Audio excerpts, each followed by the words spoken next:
Good evening, and welcome to the Gothic Bohemian Salon. This is Jwlhyfer, and I'm answering the Goth question of the week, number 8, which is, given good health and fortuitous circumstances, would you live forever if you were given the chance? Or would you want immortality if you were given the chance? This is a very interesting question. I think that when people think of immortality, they think about the past and having lived in the past up to now. They don't think of an unknown future stretching before them that could hold God knows what.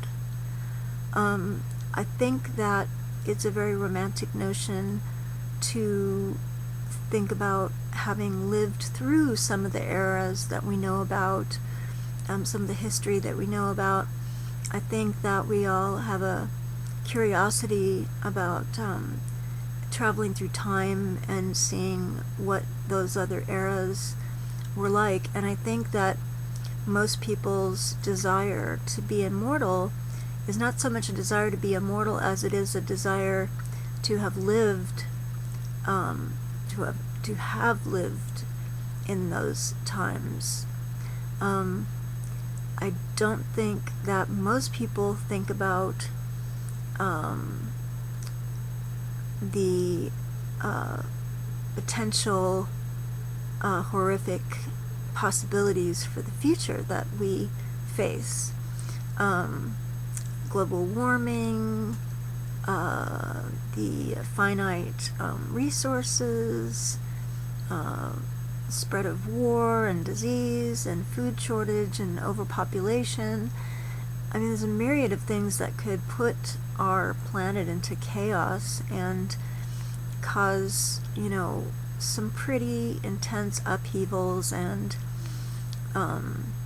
unpleasantness. And I'm not sure that we want to live through that, honestly. I think it's tempting when you think about living in a more delicate age, or what we imagine to be like, say, the Victorian era. We get to wear pretty clothes and sit and take tea and, discuss politics while smoking a cigar or something.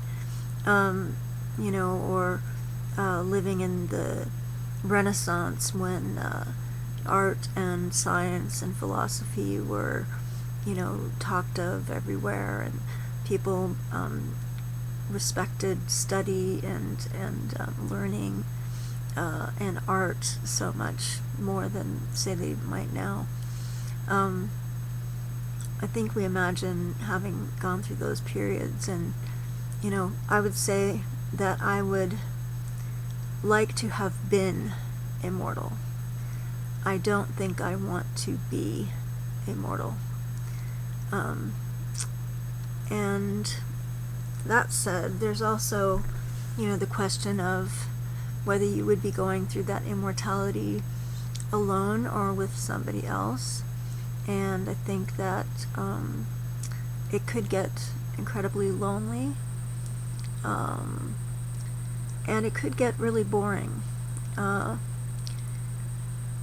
You don't mention any of the things that traditionally are associated with immortal creatures, like having to drink blood or stay out of the sun, or any of that kind of stuff. And I guess you're saying that we don't have any of those limitations. But I can't imagine that one could become immortal without having some hitch, some little thing that kind of makes it a little bit less tasteful. And I guess probably what that is that, every few decades you'd be losing the people that you know, and, you'd continually have to be moving from place to place and starting over to try to hide your identity and all that kind of stuff. And, it seems like it'd be a very difficult life, particularly in the future. You'd have to get used to, the way things are now, it's hard enough to get used to the rapidity with which technology is taking things over and changing constantly. I wonder, what it's going to be like in the future. Are human beings even going to be worthwhile anymore in the future? Are we going to go the way of the dinosaur and just become extinct? Are we going to be superfluous to the planet, unnecessary? Are we going to kill each other off? Is there going to be, some kind of plague or other devastation? I mean, are we going to have World War III? Is it going to be Terminator time? Rise of the Machines? I mean, we don't really know. I mean, for all we know, it's going to be the Matrix, and we're all sleeping in our little cocoons or whatever, and living a dream. So, I mean, given that we don't know what to expect in the future, I'd still go back to, I would have liked to have been immortal starting at, maybe the Middle Ages or something like that, or maybe ancient Roman times, or maybe Greek times. I think.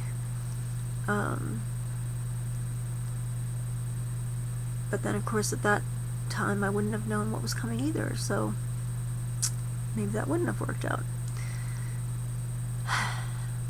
And am I going to be alone? That's the other big question. So that question has to be answered, I think, before you can really answer the other one.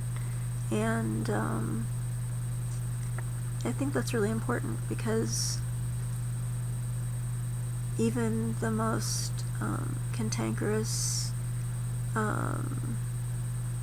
what's the word I want? What is a person who hates other people? Misanthropic person, needs to have people around, at least one person that understands them. That'd be difficult if you were from a different time period. So that's my answer. Kind of a not answer.